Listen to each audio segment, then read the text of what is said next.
Hello students, how are you? I hope you are all safe at home. Today let's study about relative density. Please understand what density is. In the same given amount of space, if there are more things, we say that they are dense. Density is the measure of how compact the mass in a substance or object is. The density is mass per unit volume, and based on this formula we can say that its unit is kg per meter cube. Can you tell what relative density is? Look at the word relative. What does it tell you? It tells us that we are looking at the density of something relative to the density of something. We are comparing the density of one thing to the density of another. That's all. But the question is relative to what? It is most typically the density of water. Yes, we look at the density of object relative to the density of water.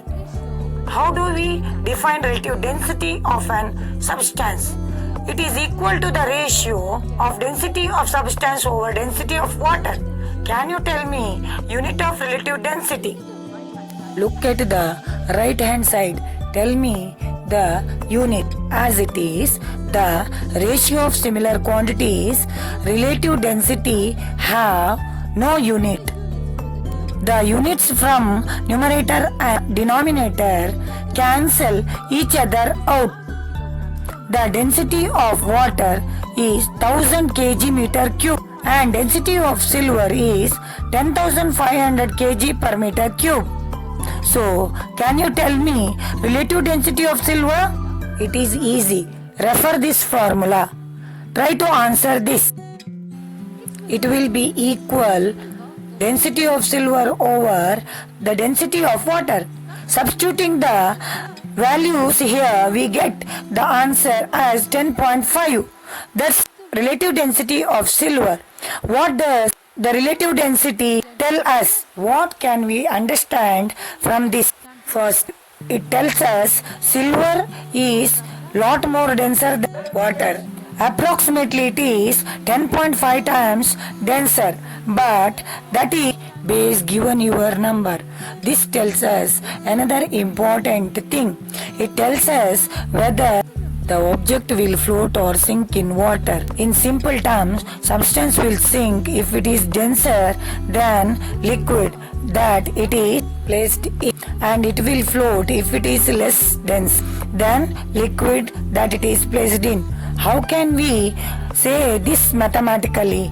If the relative density of a substance is greater than 1, then it will sink, and if it is lesser than 1, it will float.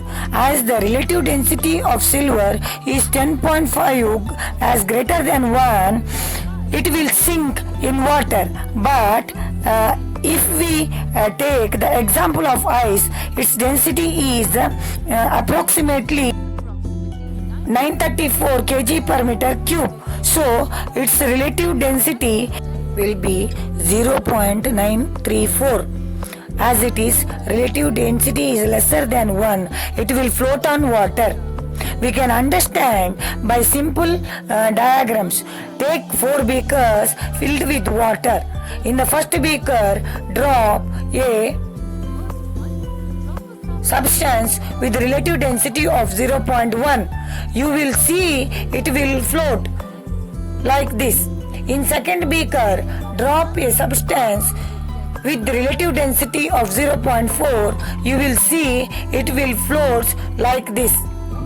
More of it is inside the water, and it is, if it's 0.9, even more of it will be inside the water, but it will still float. If it is greater than 1, say 1.2 or 1.3, then it will sink. But here is a last question for you. Can the relative density of an object be 0? The answer is no. It cannot be 0. Because of relative density is 0, it will mean that density of the substance is zero, which in turn will mean mass of the substance is zero. For any given substance, its mass in a given volume cannot be zero, and you should also know that relative density is constant only under given condition. It is pressure and temperature dependent. The same substance can have different relative densities under different pressure or different temperature. Dear students, please answer the following question and write it in your science notes.